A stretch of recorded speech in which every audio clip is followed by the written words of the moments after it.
Boa noite. O furto e roubo de celular foram as ocorrências mais registradas durante o carnaval. Para tentar encontrar os aparelhos levados pelos ladrões, a PM fez hoje uma operação na capital. Em uma das ações foram recuperados cerca de 50 telefones em um shopping popular. Este rapaz, que não será identificado, teve o celular roubado durante o carnaval.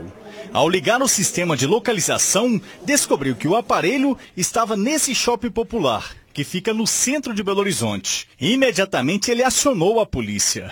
Eu fui pro carnaval com um grupo de amigos, aí teve uma hora que a gente se distraiu um pouquinho, passou um grupo, enfiaram a mão no bolso de todo mundo e levaram meu celular. Só que na hora estava tão cheio que não deu para conseguir ver para onde quem furtou foi. A polícia encontrou o celular do estudante em um dos boxes do shopping e outros 50 aparelhos de vários modelos, que também teriam sido roubados. Os militares apreenderam ainda um notebook e um caderno com anotações. Marcelo Vinícius Aguiar, de 37 anos, foi preso. O suspeito disse aos policiais que iria consertar os celulares, mas não apresentou nenhuma ordem de serviço e nem o contato dos donos. Esses aparelhos são fruto de roubo e furto de outras eventualidades, não somente do carnaval, mas é uma resposta ao evento carnavalesco, que é um período que as vítimas abaixam a guarda com cuidado, com a cautela, né? Esse rapaz, ele já tem passagem pela polícia, se disfarça de comerciante dentro do shopping popular e, diante dessa facilidade, né, de ter contato com o público, eles vendem, revendem, fazem manutenções dos celulares roubados e apreendidos. Quem teve o celular furtado ou roubado deve procurar um quartel da PM ou uma base comunitária, fazer um boletim de ocorrência e, na sequência, aguardar a restituição da justiça. A gente não pode fazer a restituição pessoalmente, mas de forma cautelar, todas as pessoas, ainda que não tiveram os telefones roubados ou furtados, é recomendado que eles façam um cadastro dos e-mails dos seus respectivos telefones no programa Celular Seguro da Polícia Militar. É um programa institucional que a pessoa tem um login, é mantido todo o sigilo das informações prestadas pelo site. Esse programa consegue, né, abastecer um banco de dados para que a polícia consiga identificar, com base no e-mail do telefone, se ele é produto de furto ou roubo. O site para o cadastro aparece aí na sua tela. O número de acidentes com mortos e feridos nas estradas federais que cortam o estado reduziu consideravelmente nesse carnaval em relação ao mesmo período do ano passado. Segundo a PRF, foram 11 mortes registradas em 2018 contra 23 em 2017. Caiu mais que a metade. Foram 175 acidentes neste ano contra 340 no ano passado. Redução de 49%. Já o número de feridos também caiu muito. Passou de 386 para 201. Redução de 48%. Uma ótima notícia, mesmo assim, os números ainda são preocupantes. Segundo a Polícia Rodoviária Federal, a ocorrência mais grave foi essa aí, registrada na BR-267, em Juiz de Fora, em que 3 pessoas morreram, infelizmente. Segundo testemunhas, o motorista do carro preto perdeu o controle da direção numa curva e bateu na lateral de uma ambulância.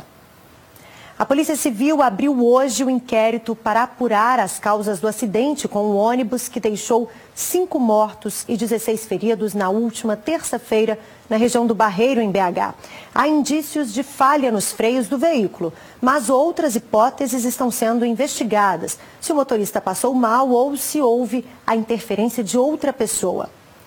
O fato é que quem precisa usar essas e outras tantas linhas na capital reclama das condições dos ônibus. Situações que deixam os passageiros com medo todos os dias. Estação Diamante, região do Barreiro. O entra e sai de ônibus dá sinal de que por aqui a rotina é intensa. E por isso, quem anda nos coletivos denuncia as condições precárias de alguns veículos. Quando chove, costuma até ter que abrir o guarda-chuva dentro do ônibus. As linhas alimentadoras que trafegam pelos bairros até a estação são as que mais recebem críticas. Quem sentava onde eu sentei ali, se voasse, ia lá onde estava o motorista. A cadeira estava meio solta, é isso? Quebrada. Os que vão mais para longe, mais para o centro, eles já mudaram a maioria, mas aqui dentro são os mais antigos. Sem se identificar, este motorista abriu o jogo quanto ao estado de conservação dos ônibus. Agora o pedal desse carro aqui tá baixo. Isso aqui, a marcha desse carro também dá problema de vez em quando. Os documentos que a BH Trans olha, ele tá ainda apto, né? Mas se for assim, pelo ano dele, já não era para estar rodando uma linha dessas. O que levantou o alerta para as condições dos coletivos foi o acidente com a linha 305. O veículo se envolveu em um acidente que terminou em tragédia no bairro Mangueiras, na região do Barreiro, na última terça-feira. O ônibus teria perdido os freios, se desgovernado e caiu em um córrego. O motorista e 4 passageiras morreram. Outras 16 pessoas ficaram feridas. No momento do acidente, o motorista trabalhava sem a presença de um cobrador. A ausência do profissional também foi apontada por colegas de profissão como um problema. Acho difícil, né, para o motorista dirigir e cobrar. Porque, atenção, você não pode atender o celular, você não pode comer durante a viagem e pode cobrar e dirigir. Às vezes o veículo está muito cheio, então eles têm mais visibilidade ali, que está mais alto, né? Então eles olham os feios, olham a porta, né? Uma idosa, uma criança descendo, então esse ponto que ajuda muito também a gente, né? Segundo o superintendente de transporte público da BH Trans, o coletivo acidentado estava dentro do padrão de vistorias.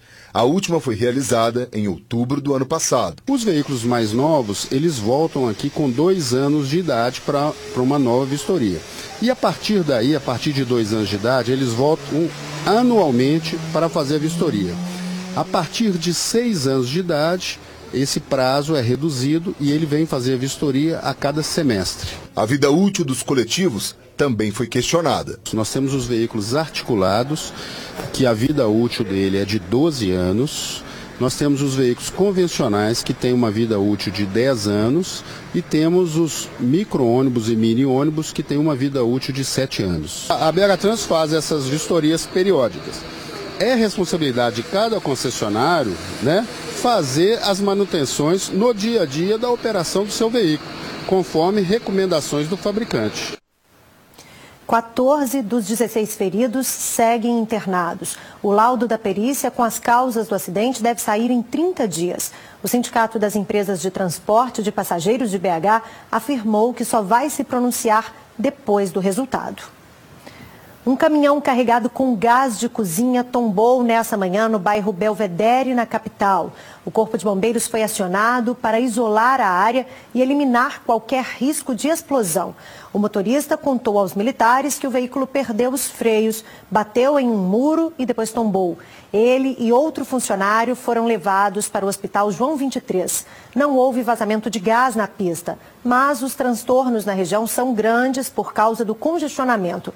Isso porque a Rua Haiti continua interditada na altura da rotatória da Rua Patagônia. Um homem foi morto com 4 tiros no pátio de um condomínio na região do Barreiro, na capital.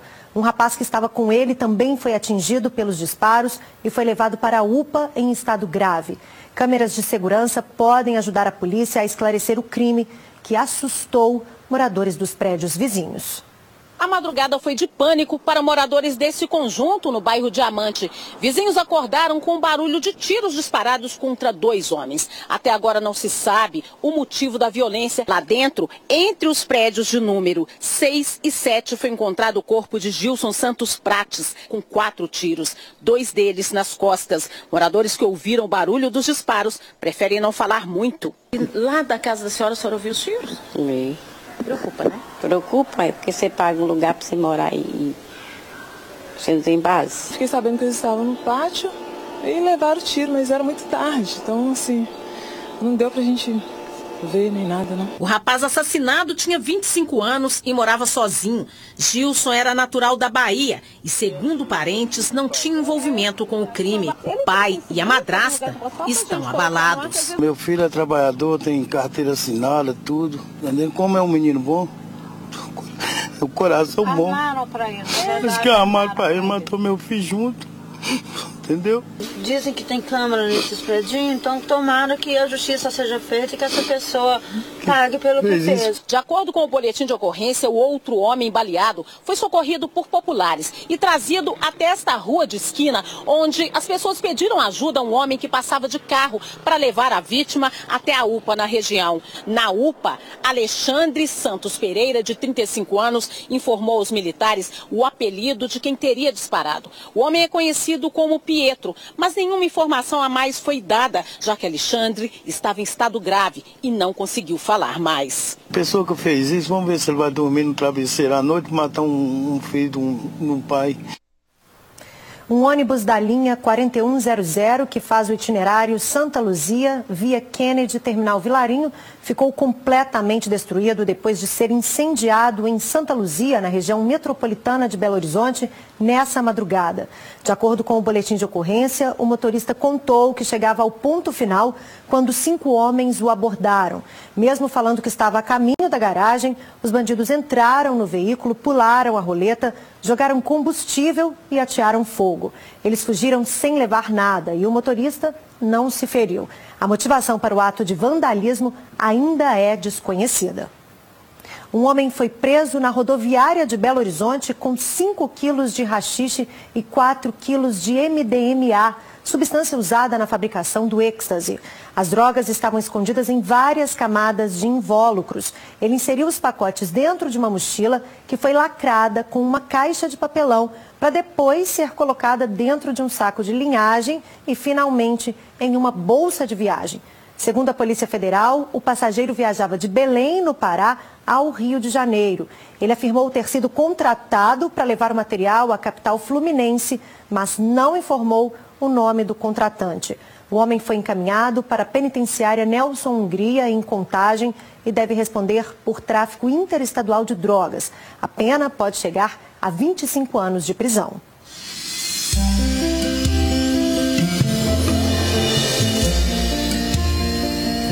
O céu fica parcialmente nublado em todo o estado, mas a temperatura segue elevada durante o dia.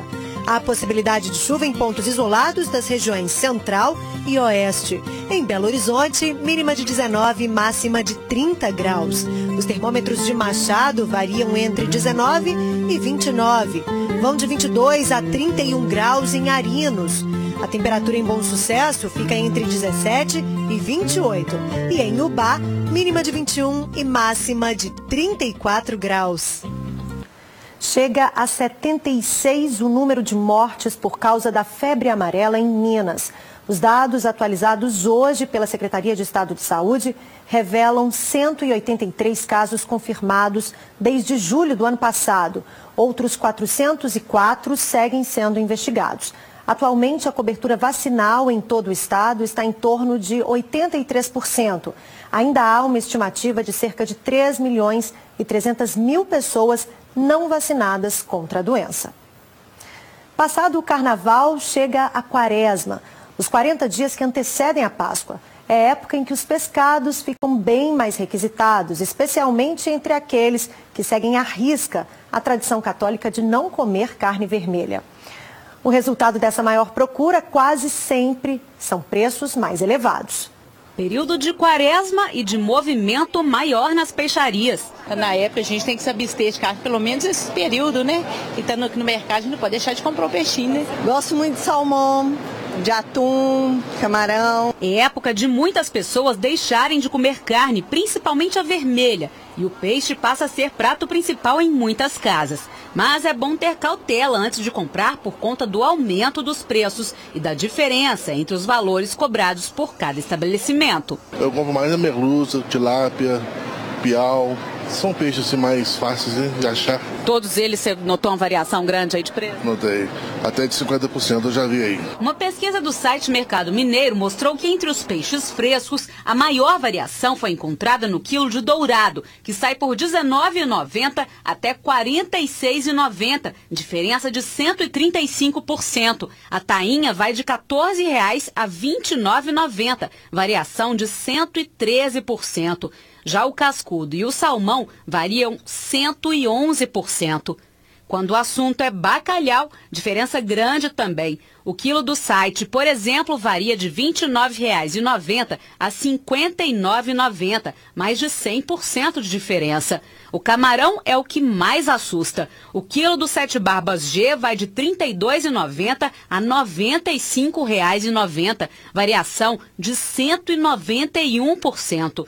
Já o camarão rosa limpo médio custa entre R$ 49,90 e R$ 129,00, diferença de 158%. Alguns pescados sobem em função até mesmo da quantidade de pesca, né? Nós temos aí a própria sardinha, que a pesca ainda não foi totalmente liberada, então a demanda ocorre, ou seja, o consumidor está correndo atrás do peixe, só que na hora que ele vem comprar ele não acha a quantidade que deveria. Então o mercado joga o preço para cima. Isso acontece em alguns casos. Outros acontecem em virtude da especulação, porque sabem que durante esse período os restaurantes acabam tendo um peixe a mais, o próprio consumidor, mesmo aquele que não faz a quaresma toda, mas ele tende a chamar mais atenção para o peixe e acaba comprando um peixinho aqui, outro ali. Isso faz com que aumente a demanda. Ainda segundo a pesquisa, o camarão Sete Barbas G, que custava em média R$ 39,00, passou para R$ 62,00 do ano passado para este. O quilo do camarão rosa médio foi de R$ 65,00 em média para R$ 88,00, 34% a mais do que no ano passado. Até a sardinha, uma das preferidas nas mesas brasileiras, subiu. São quase 26% a mais que em 2017, passando de R$ 9,10 em média para R$ 11,50 o quilo. E variar, né? Ver assim que tiver mais em conta. Que caber no bolso a gente leva. Em algum momento de agora até a Semana Santa que é melhor comprar esse peixe? Sempre em relação à quarta-feira de cinzas com a sexta-feira da paixão, os preços caem. Por quê? Nesse primeiro momento há um movimento de colocar o preço um pouco mais caro. Se o consumidor paga, eles deixam. Se o consumidor deixa de comprar, eles reduzem o preço e fazem grandes ofertas. Sempre a recomendação é pesquisar, ir no local certo para economizar tempo e dinheiro. E mais um detalhe, comprar em peixarias sérias, para não comprar gato por lebre. No fim deste mês, Nova Serrana, no centro-oeste do estado, vai receber mais uma feira de calçados, uma das mais importantes do país. O evento vai gerar novos negócios para o setor, que só tem a crescer este ano. O polo já é considerado o maior do Brasil, com 832 indústrias em 12 cidades do centro-oeste. Em 2017, o setor produziu 98 milhões de pares e faturou 3 bilhões 813 milhões de reais, 273 milhões a mais do que em 2016. Nesta fábrica, a produção não para. 5.000 pares são produzidos por dia e distribuídos para lojas do Brasil e outros 16 países. Apesar da cautela por causa da retração da economia no ano passado, a expectativa para 2018 é boa. Os fabricantes aqui do polo nosso, o ano passado, se prepararam para lidar com esse mercado mais duro, se mexeram, melhoraram os custos de produção, investiram em produtos, investiram na questão de custo para oferecer um bom valor para o mercado também. A expectativa é crescimento de 10% este ano. A fábrica tem 165 funcionários. 16 foram contratados em janeiro.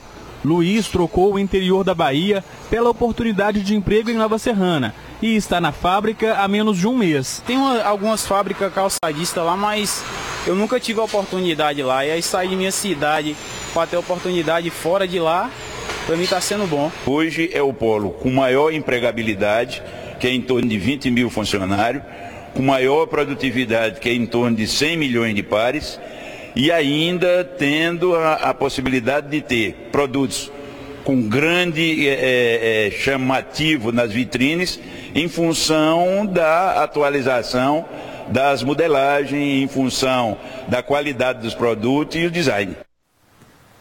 A Feira de Calçados de Nova Serrana vai ser realizada entre o dia 27 de fevereiro e 1º de março, no Centro de Convenções da cidade.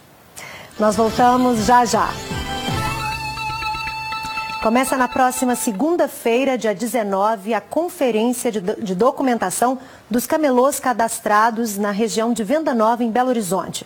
O candidato interessado deve comparecer ao shopping O Ponto das 9 da manhã às 5 da tarde, apresentando comprovante de residência. Quem não tiver com comprovante no próprio nome deve apresentar aquele de residência com titularidade diversa, desde que acompanhado da declaração em que o dono do imóvel informe que o candidato reside no local citado.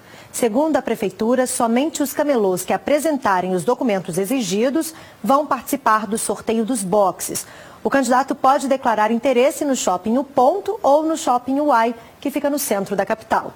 A conferência da documentação vai até o dia 23, sexta-feira.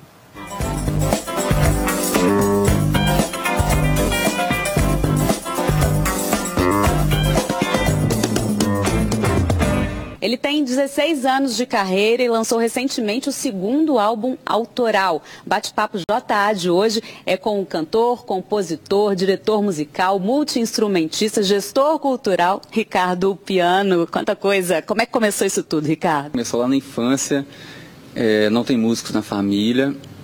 E vou te confessar que eu não sei por que começou não, mas aos 7 anos de idade eu já tinha falado, eu vou tocar, eu vou ser músico lá em casa, sabe? No começo o povo não levou muito a sério não, mas estamos aí até hoje. Né? Começou foi o quê? Violão, voz? Sério, pode falar isso aqui? Eu começou na vassoura.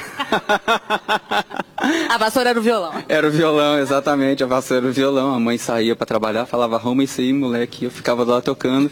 E essa brincadeira foi assim dos 7 até os 14 anos. Eu só ganhei o violão aos 14. Eu fiz o vestibular para música, eu formei música na UENG, depois fiz pós-graduação em educação musical. E hoje toco um pouco do que eu aprendi na vida formal e na informalidade também. Vamos desejar bom dia, se sou. Nada sei, só sei que não. Agora conta pra gente, o primeiro CD é 2012 e agora tá com o segundo álbum. Fala um pouquinho desse novo álbum. Pois é, esse disco chama-se Por Que Calar. Esse disco primeiro foi em 2012, foi o álbum Quintal. E o Quintal era um disco mais introspectivo, que trazia mais esse olhar para dentro da gente, da minha história de vida mesmo, minha história musical. E agora, 5 anos depois, em 2017, lancei o Por Que Calar.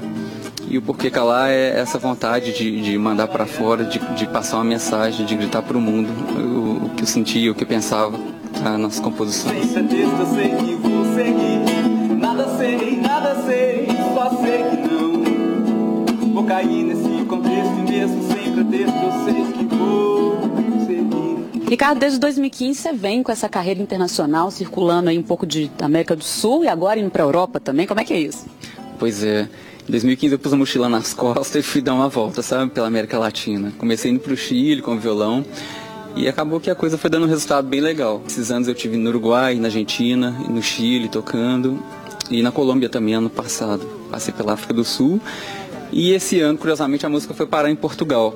Então a gente lançou a música no período natalino lá e agora a gente está trabalhando a Canção Bela no continente europeu. Espero estar lá em breve fazendo show. Sol de noite é linda, loura de vestido preto. De dia até que a lua fica bem, ela fica bela de branco também. Quem quiser te encontrar, como é que faz? É fácil, nas redes sociais. Ninguém vai se confundir, é Ricardo Piano. Em breve tem mais shows, né? Tem um show agora de 18 de abril na Autêntica, um festival Megatons de Tons e outras agendas por aí. Certo, o Bate-Papo JA fica por aqui. Até semana que vem, pessoal.